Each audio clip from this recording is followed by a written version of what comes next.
যুক্তরাষ্ট্র ও ইরানের মধ্যে চলমান যুদ্ধ বন্ধে সম্ভাব্য সমঝোতা এখন খুব কাছাকাছি পৌঁছেছে। তবে এখনও কিছু গুরুত্বপূর্ণ বিষয়ে মতপার্থক্য রয়ে গেছে বলে জানিয়েছেন মার্কিন ভাইস প্রেসিডেন্ট জেডি ভ্যান্স। স্থানীয় সময় বৃহস্পতিবার বিবিসিকে দেওয়া এক সাক্ষাৎকারে ভ্যান্স বলেন, দুই দেশ এখনও কয়েকটি জটিল ইস্যু নিয়ে আলোচনা চালিয়ে যাচ্ছে। তিনি বলেন, আমরা এখনও সেখানে পৌঁছাইনি, তবে খুব কাছাকাছি আছি এবং আমরা কাজ চালিয়ে যাচ্ছি। সম্ভাব্য চুক্তির আওতায় ৬০ দিনের জন্য যুদ্ধবিরতি বাড়ানো এবং ইরানের পারমাণবিক কর্মসূচি নিয়ে নতুন আলোচনা শুরু হওয়ার কথা রয়েছে বলে জানা গেছে, খবর বিবিসির।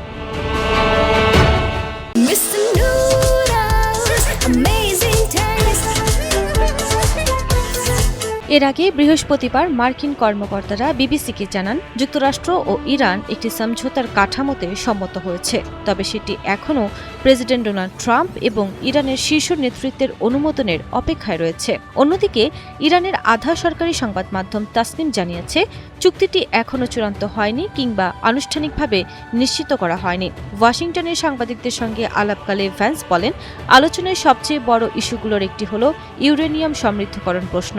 দীর্ঘদিন ধরে যুক্তরাষ্ট্র দাবি করে আসছে, ইরানকে উচ্চমাত্রায় সমৃদ্ধ ইউরেনিয়াম উৎপাদন বন্ধ করতে হবে এবং তাদের মজুত ইউরেনিয়াম সরিয়ে ফেলতে হবে, যা পারমাণবিক অস্ত্র তৈরিতে ব্যবহার করা যেতে পারে। ভ্যান্স বলেন, যুক্তরাষ্ট্র বিশ্বাস করে ইরান সৎ উদ্দেশ্য নিয়ে আলোচনা করছে।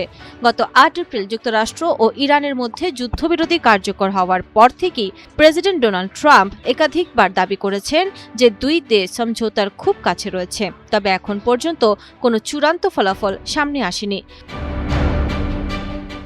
যুদ্ধ দীর্ঘায়িত হওয়ায় ট্রাম্প প্রশাসন অভ্যন্তরীণ ও আন্তর্জাতিক চাপের মুখে পড়েছে। উপসাগরীয় মিত্র দেশগুলো, ডেমোক্র্যাট নেতারা এবং কংগ্রেসের কিছু রিপাবলিকান সদস্য যুদ্ধ দ্রুত শেষ করার আহ্বান জানিয়েছেন। বিভিন্ন প্রতিবেদনে বলা হয়েছে, সম্ভাব্য সমঝোতার আওতায় হরমুজ প্রণালীতে বাধাহীন জাহাজ চলাচল নিশ্চিত করা হতে পারে। এছাড়া ইরানকে ৩০ দিনের মধ্যে প্রণালীতে পেতে রাখা মাইন সরিয়ে নিতে হবে।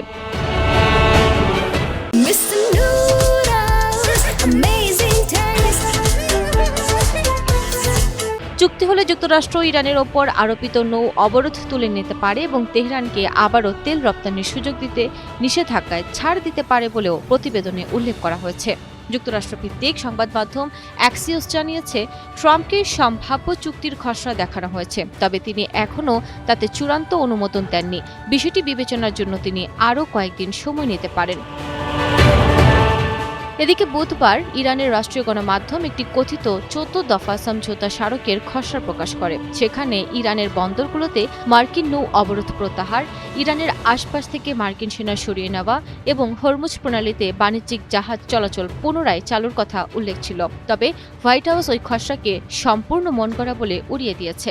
বিশ্বের মোট তরলীকৃত প্রাকৃতিক গ্যাস ও তেলের প্রায় ১/৫ হরমুজ প্রণালী দিয়ে পরিবাহিত হয়, ফলে প্রণালীটি বন্ধ থাকায় বিশ্ব জ্বালানি বাজারে বড় ধরনের প্রভাব পড়েছে। এদিকে যুদ্ধবিরতি লঙ্ঘনের অভিযোগে যুক্তরাষ্ট্র ও ইরান একে অপরকে দোষারোপ করছে।